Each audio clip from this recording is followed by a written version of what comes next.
You're listening to an Airwave Media Podcast.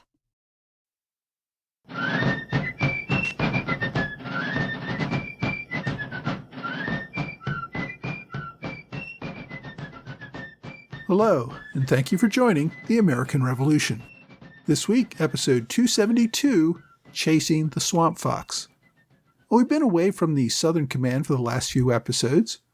We last checked in on the Southern Command in episode 268, when Patriot militia, primarily over mountain men from the frontier, defeated a large group of Loyalist militia under the command of British Major Patrick Ferguson at the Battle of Kings Mountain. Now, after losing his Loyalist fighters, the British commander in the South, General Charles Cornwallis, pulled out of North Carolina, abandoning his occupation of Charlotte to regroup in South Carolina. Cornwallis was awaiting the arrival of reinforcements under the command of General Alexander Leslie. General Clinton had sent Leslie to conduct raids in Virginia, but after the loss of the Loyalists at Kings Mountain, Cornwallis requested that Leslie bring his 1,500 men by sea to Charleston so that a larger force could make another push into North Carolina from the south. At the time, though, the Continental Army in the South was more theoretical than threatening. The Southern Army under General Horatio Gates was almost completely eliminated at the Battle of Camden back in August. Almost all the Continental soldiers in that battle were killed or captured. The militia, many from out of state, simply fled back to their homes and no longer existed as a fighting unit. Gates himself abandoned the army and fled nearly 200 miles in a matter of days to Hillsborough, North Carolina. And despite the absence of an enemy army in his front, General Cornwallis still had to spend much of his time paying attention to his rear. Much of that was thanks to the efforts of Colonel Francis Marion. Even before the Battle of Camden, General Horatio Gates had sent Marion off to harass the enemy in guerrilla fighting, apart from the main army. With the dissolution of the army after Camden, Marion was largely on his own. He wrote to Gates regularly, hoping to get more men or supplies, but usually heard back nothing. At one point, following Camden, Marion had no more than a dozen men with him. He almost never had more than 60 or 70 at any time. In some cases, men who served under him had joined Loyalist regiments trying to get on the winning team after Camden made things look so bad for the Patriots. Marion's desperate task was to keep the rebellion alive in South Carolina and deny undisputed British control of the state. Marion had made it his goal to be the biggest headache for the British in the South following the American loss at Camden. His focus was on disrupting travel and communications between Camden and Charleston in eastern South Carolina. Marion was not at Camden because General Gates considered him far more valuable operating in enemy territory and disrupting whatever he could, rather than participating in a more traditional line battle. Over the summer and fall of 1780, Marion's men were sowing chaos among British control over South Carolina.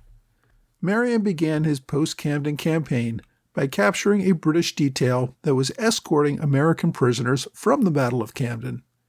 In late August of 1780, Marion received word that a British force of 90 regulars were escorting about 150 prisoners from the Maryland and Delaware lines who had been captured at Camden and were taking them to a POW camp. Marion attacked the party at night, capturing 23 of the enemy and freeing all of the prisoners. For some reason I don't entirely understand, a majority of the freed prisoners expressed a desire to continue their march to Charleston, where they would be held as prisoners of war. Marion tried to get the remainder to join his militia force, but almost all of the men dropped away over the next few days. In the end, only 3 of the 150 liberated prisoners remained with Marion for any length of time. Another 60 or so made their way back and rejoined their corps back in North Carolina. Shortly after Marion's raid freed the prisoners, a Loyalist militia officer named Micaiah Gainey attempted to capture Marion, who he learned was camped near Port's Ferry. Gainey had raised about 250 Loyalist militia and rode out to capture the troublesome Marion and the 50 or so partisans that were camped with him at the time. Marion learned about the enemy coming at him. He could have retreated further west, but did not want to cede control of the region to the Loyalists. He also could have found a good defensive ground and met the enemy on ground of his choosing, but Marion was more comfortable when moving. Instead, he decided to ride toward the larger force in early September in hopes of catching them by surprise. Marion sent an advance guard under local Kingstree militia Major John James to locate the enemy. When one of James's scouts did locate the enemy, the major spurred his horse forward to attack. James spotted the enemy commander among the small group of local militia and charged directly at the commander. Just before reaching the enemy, James looked back to find out that none of his men had charged along with him, and that he was galloping at the enemy on his own. Thinking quickly, he turned around and shouted at no one, "Come on, boys, here they are!" That was enough to spook Major Gainey and the Loyalists who were with him into thinking that he really was leading a larger enemy force that would be upon them in seconds. So they wheeled their horses and galloped away. From a captured prisoner, Marion learned that the main contingent of Loyalists was on the march about 3 miles away in an area known as Blue Savannah, about 10 miles southeast of the modern town of Marion, South Carolina. There, Marion's forces ran into the main Loyalist force. Since Major Gainey was not with the main force, second in command, Captain Jesse Bearfield, was in charge. Bearfield had learned how to fight as an officer serving under Marion earlier in the war, but after receiving some slight from another officer and getting no resolution from Marion resigned his commission in the Patriot militia and returned home. He later signed up with the Loyalist militia and was now facing his old commander in battle. Bearfield drew his militia into a line of battle and prepared to meet Marion's charge of about 50 horsemen. Seeing a charge across that distance as a deadly mistake, Marion pulled up and called for a retreat. Then, seeing his advantage, Bearfield marched his men forward after the fleeing enemy. Marion, however, as soon as his horsemen were out of the woods and out of sight, circled around and ambushed the enemy. Marion's 50 horsemen charged the enemy line, which stood and delivered a volley, knocking 3 of Marion's men off their horses. But the charge continued. Marion later reported killing or wounding about 30 of the enemy while suffering 4 wounded among his own men. The remainder of the Loyalists fled into a nearby swamp where the horsemen did not follow. Marion had successfully dispersed the Tory militia and had restored some hope that British control of the region was not a fait accompli. About 60 local militia soon joined Marion, doubling the size of his force. Even before the attack at Blue Savannah, Cornwallis realized that he needed to deal with Marion. Recall back in episode 267, in September of 1780, Cornwallis was still focused on moving his army into North Carolina and capturing Charlotte. He deployed Loyalist Major James Wemyss to take care of Marion. Wemyss took with him a regiment of British regulars and called on any Loyalist forces to provide support to rooting out Marion and his partisans. Wemyss had to march his men about 150 miles to reach Marion's forces. To accomplish this, he decided he wanted to mount his infantry. Horses were difficult to come by, so Wemyss ordered all local farmers to meet with him. When they complied and came to the meeting, Wemyss went on a long and rambling speech about how the British were there to rescue them and that they were not doing enough to help. The speech didn't really persuade anyone, but then again it really wasn't meant to. While he spoke, Wemyss had sent his men to travel to all of the farms and confiscate any horses they found. The farmers soon learned what had happened, but the British now had all their horses, and there really wasn't anything they could do about it. As Major Wemyss rode his mounted infantry toward Kingstree, Major James, the same officer who tried to charge the enemy in line by himself, managed to capture the rear guard of the mounted infantry. He brought his prisoners back to Marion, who interrogated them. Marion learned that the British had an assembled force of about 800 Loyalist militia and regulars in the region, while Marion had a force of only about 100 militia. He held a council of war with his top officers who could not really decide what to do. Some of them wanted to attack despite the numbers. Others called for them to disperse and go into hiding until the enemy returned to other duties. In the end, Marion agreed that it was best to lay low for a while. He dismissed most of the men, retaining a local contingent of about 15 men to collect intelligence, and leading another 60 or so northward into the swamps, and eventually into North Carolina. So that he could march faster, he spiked his captured cannons and dumped them in the swamp. With Marion's men out of the way, Major Wemyss began a campaign of destruction, burning homes, churches, and destroying whatever he could among the rebellious population. His men shot cows, burned farming equipment and mills, even hanged anyone they believed had participated in the rebellion, including a number of Marion's men whom he had sent home until the heat was off. By late September, Marion and his men returned to South Carolina. By this time, the Loyalist militia was scattered throughout the region, camped in small groups. Although Marion's men had been resting for the last 2 weeks, they had fought another deadly enemy. Swarms of mosquitoes had left much of his force sick with malaria. Marion learned that Loyalist Colonel John Cumming Ball was camped with a few dozen Loyalists' militia near Dollar's Tavern on Black Mingo Creek. The Loyalists did not realize that Marion had returned to the region and were mostly sleeping in camp or drinking in the tavern. Marion's men approached the tavern after dark on September 25th. An alert Loyalist picket fired an alarm shot, at which point Marion and his men charged the tavern. Marion figured that the British would mount a defense from the tavern, but Colonel Ball heard the alarm and led his men into a dark field to the west of the tavern.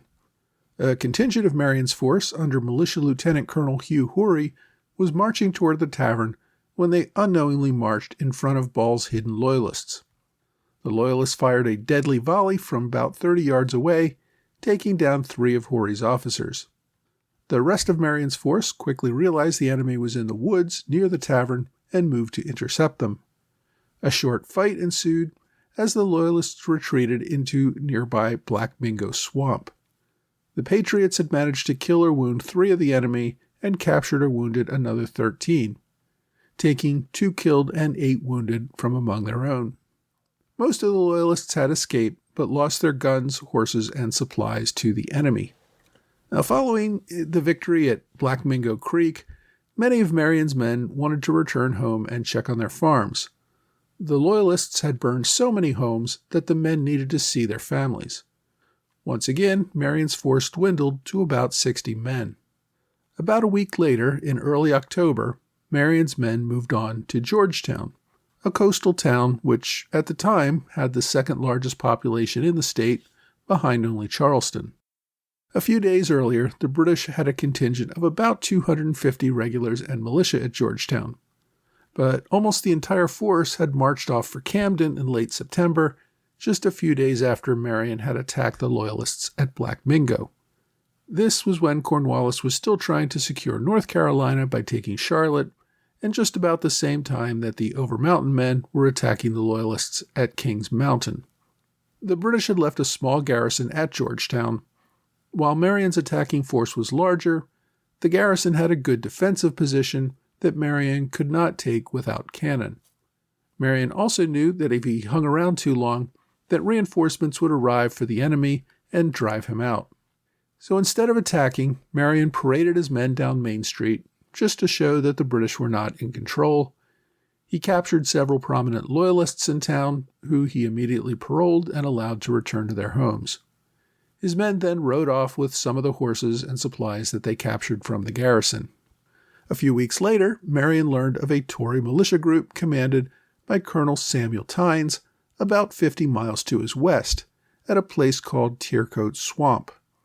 Tynes had once been a part of the Patriot militia, but he had switched sides and had become a local leader for the Loyalists.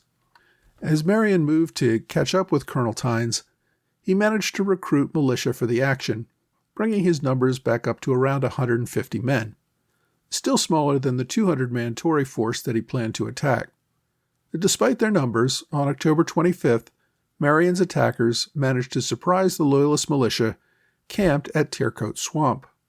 Marion's men approached the camp through the forest at night, avoiding enemy pickets on the main road. Marion divided his men, who attacked the camp from 3 directions in this night attack. The enemy was completely unaware of the attack until after it began, and few of them even mounted a defense. Marion's militia killed 6 of the enemy, wounded 14, and captured another 23. Perhaps more importantly for Marion, his men captured about 80 horses and saddles, as well as a cache of badly needed muskets. Marion did not lose any of his men in the fight. The bulk of the surprised enemy, including Colonel Tynes, managed to escape into the nearby woods. Marion's men spent the next few days trying to track down the enemy. They managed to capture Tynes at one point, but he escaped his captors and fled once again. By the time Marion launched his attack at Tiercoat Swamp in late October, the British were reeling from their loss at Kings Mountain, and Cornwallis was pulling his forces out of North Carolina back into South Carolina for regrouping over the winter. This focused even more British attention on Marion. On top of all the military setbacks, much of the British Army, including Cornwallis himself, was suffering from malaria. Marion's attacks had made it almost impossible to recruit more Loyalist militia or move supplies between towns without being captured. With Cornwallis still in a sickbed, some of his junior officers took a more active role. Colonel George Turnbull had been a captain in the regular army before the war. He had resigned his commission and settled in New York. When the Revolution began, Turnbull raised the Loyal American Regiment of New York and soon rose to the rank of lieutenant colonel. He took his regiment of New York Loyalists to the South when Clinton took Charleston, and took an ever-increasingly important role under Cornwallis's effort to subdue the South. Turnbull requested that it was time to bring in the A-Team to take out Marion's partisans once and for all. Now, everyone had come to believe that the man who could make this happen was Colonel Bannister Tarleton. For the prior few months, Tarleton had been laid out with a bad case of malaria. As I said, a great many British officers and men were sick with this mosquito-borne illness, but by November, Tarleton was ready to get back into the saddle. The first thing Tarleton wanted to do was get more horses. He had a combination of cavalry and infantry under his command, and he constantly had to wait for his infantry to catch up, blunting the power of his speedy advances on the enemy. Tarleton's men began confiscating every horse they could find. Soon he had a force of about 400 men, all mounted. He also carried with him 2 pieces of field artillery. By November 7th, Tarleton's force was in the field, camped at the plantation of General Richard Richardson, a Patriot officer who had been captured at the fall of Charleston. Richardson had been released to go home after getting sick, but died a short time after returning home. Tarleton knew Marion was in the area. He concealed most of his legion in the woods and spread the word that they had left the area. A few men built up large campfires to make their position obvious. Marion received word of the Loyalist encampment and led an assault force to ambush them in a night attack. He was about 2 miles from the plantation when he came across a rider, Captain Richard Richardson, the son of the deceased general. Richardson informed Marion that his force was riding into a trap, that he would find Tarleton's full legion ready and waiting for him, and that they were backed up by artillery. With this warning, Marion's men retreated about 6 miles before dawn. However, as they retreated, a Loyalist prisoner that was with Marion's men managed to escape. He rode to Tarleton's camp and informed the colonel that Marion had discovered the trap and just fled. Now, Marion was aware that the prisoner had escaped, and he assumed that Tarleton would learn of his whereabouts. So instead of resting, Marion and his men continued their retreat, and the chase was on. Tarleton's men pursued Marion's smaller force. After trying to ride down the retreating Patriots all day, Tarleton gave up and announced that, quote, "As for this old damned fox, the devil himself could not catch him." It's generally believed that this resulted in Marion gaining the nickname the Swamp Fox. An exasperated Tarleton returned to the Richardson plantation, where he took out his frustration on Richardson's widow. He dug up the general's body to torment the family and ordered the widow to be flogged. He also had his men put all of the plantation's livestock into the barn and then set it on fire, killing all of them. His men then burned another 30 plantations in the region to punish the locals for providing support to Marion's militia. A few days later, Cornwallis recalled Tarleton. As soon as the Legion left the area, Marion and his men returned to assert control of the region. Next week, despite the absence of a Continental Army in the region, the British under General Cornwallis remained frustrated in their efforts to control South Carolina as Militia General Thomas Sumter and others continued to defy British control of the state.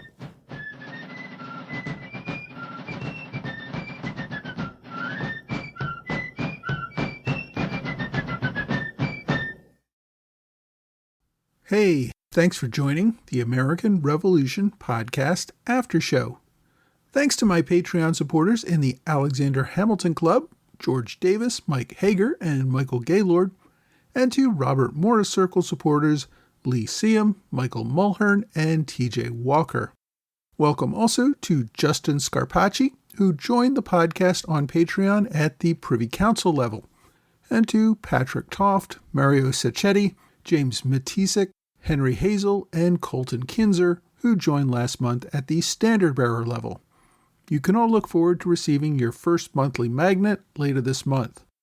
All of my Patreon supporters at the $10 level or higher get a new magnet each month with a different flag from the American Revolution.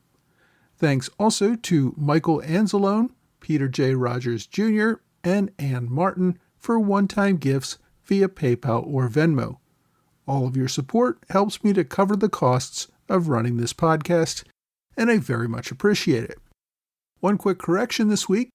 In several recent episodes, I talked about some of the actions taking place in the Mohawk Valley of New York.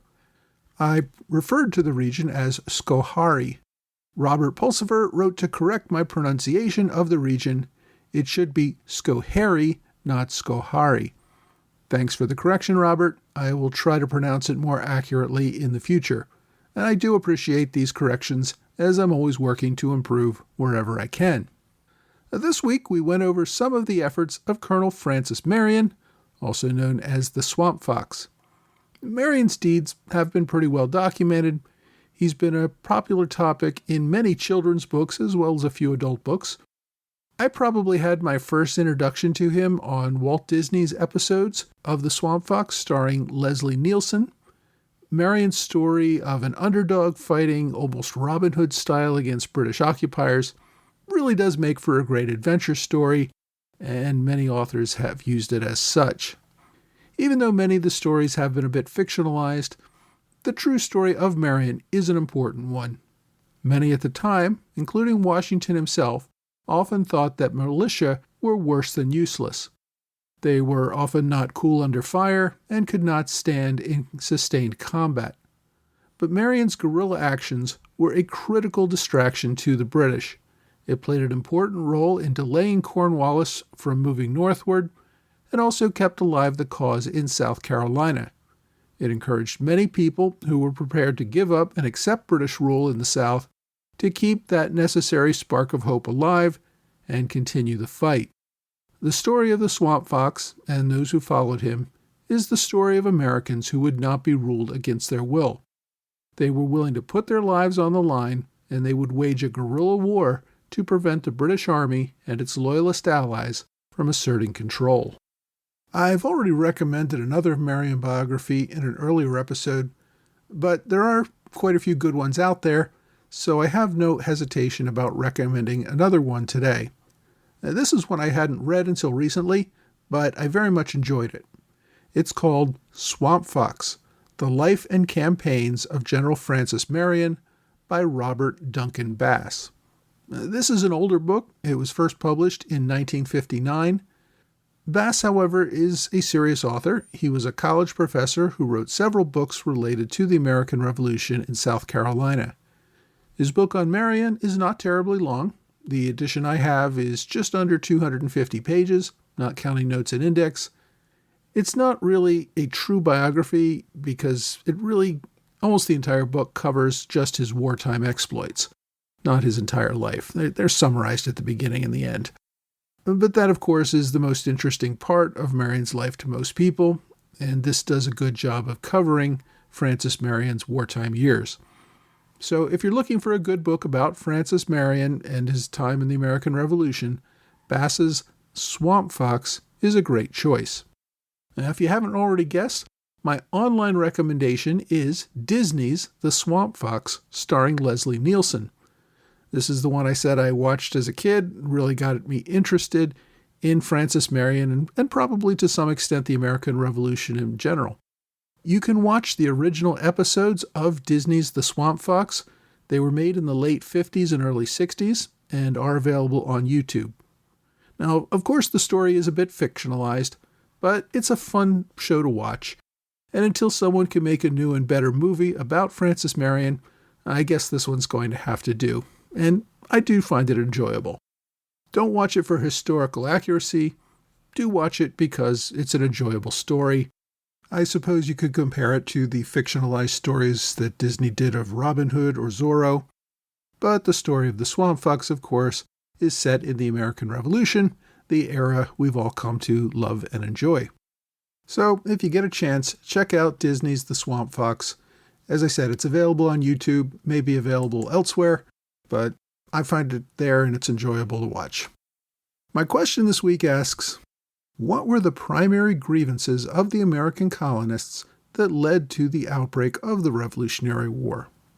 Well, initially the complaint was that Parliament had no authority to levy direct taxes on the colonies. This was based on the principle of taxation without representation, which is a phrase we've all heard a million times.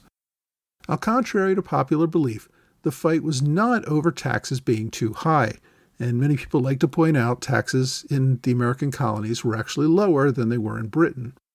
But the question was over who had the authority to levy taxes. Now, Britain had fought an entire civil war a century earlier over this same principle. In that case, it was the king who was trying to levy taxes directly. But the Civil War established that only Parliament could levy taxes because it was a representative body of those paying the taxes. The colonies took that same principle to mean that only colonial legislatures could levy taxes on colonists because that was where the colonists were represented. They all fell under the authority of the king, but each part of the empire had its own local legislature, which raised taxes. Now, why does this matter? Well, we all know that the main thing in any age that restrains politicians from raising taxes is the threat of being removed from office by the voters if they raise taxes too high. Now, Britain was in debt after the 7 Years' War, and yet Parliament cut taxes in Britain after the war because voters thought that the taxes were too high, and Parliament wanted to satisfy its voters. Colonists who had no vote in Parliament posed no danger of throwing out leaders who voted for a tax hike on them. As a modern example, imagine if the UN attempted to levy taxes on Americans. Our fight would not be over the level of taxation, it would be over the UN's authority to levy taxes at all. This was no philosophical debate either. Colonial leaders were well aware of other parts of the empire that Britain had sucked dry of all wealth, leaving the locals to starve to death when bad times hit. The taxes in North America were initially small, but once the precedent was accepted by the colonists that Parliament could levy these taxes, there would be no limit on how far they could be raised in the future. Now, Parliament had never attempted to levy direct taxes on the colonies prior to the mid-1760s, so the colonists had precedent on their side that Parliament lacked authority to do this. Members of Parliament, however, disagreed. They held that they had taxing authority over the entire empire. The fact that they had not levied taxes in the past on the colonies was a matter of policy and not a matter of constitutional rights. The situation remained a matter of protests, not war, for about a decade. But the protests could get particularly rough at times. London raised the stakes following the Boston Tea Party. It passed what became known as the Intolerable Acts, which essentially closed Boston Harbor and revoked most of the Massachusetts colonial charter, replacing many elected officials with those appointed by officials in London. Now, that destruction of representative government led to armed resistance against any attempts by the new appointed government to control Massachusetts, and that very quickly led to the battles of Lexington and Concord. Parliament had focused the intolerable acts against Massachusetts, which was seen as the epicenter of colonial rebellion. It hoped to make an example of Massachusetts so that the other states would be afraid and would fall in line. Instead, it had the opposite effect. It convinced other colonies to work more closely together to oppose this imposition on what they saw as their basic rights, their colonial charters, which spelled out the rights and powers between Britain and each colony. If Britain could just revoke those unilaterally, then colonies really had no guaranteed rights at all. It led directly to the meeting of the First Continental Congress to coordinate opposition to British policy in this area. If you have a question you'd like me to answer, please reach out to me either via email or on Twitter, Facebook, Quora, or Reddit.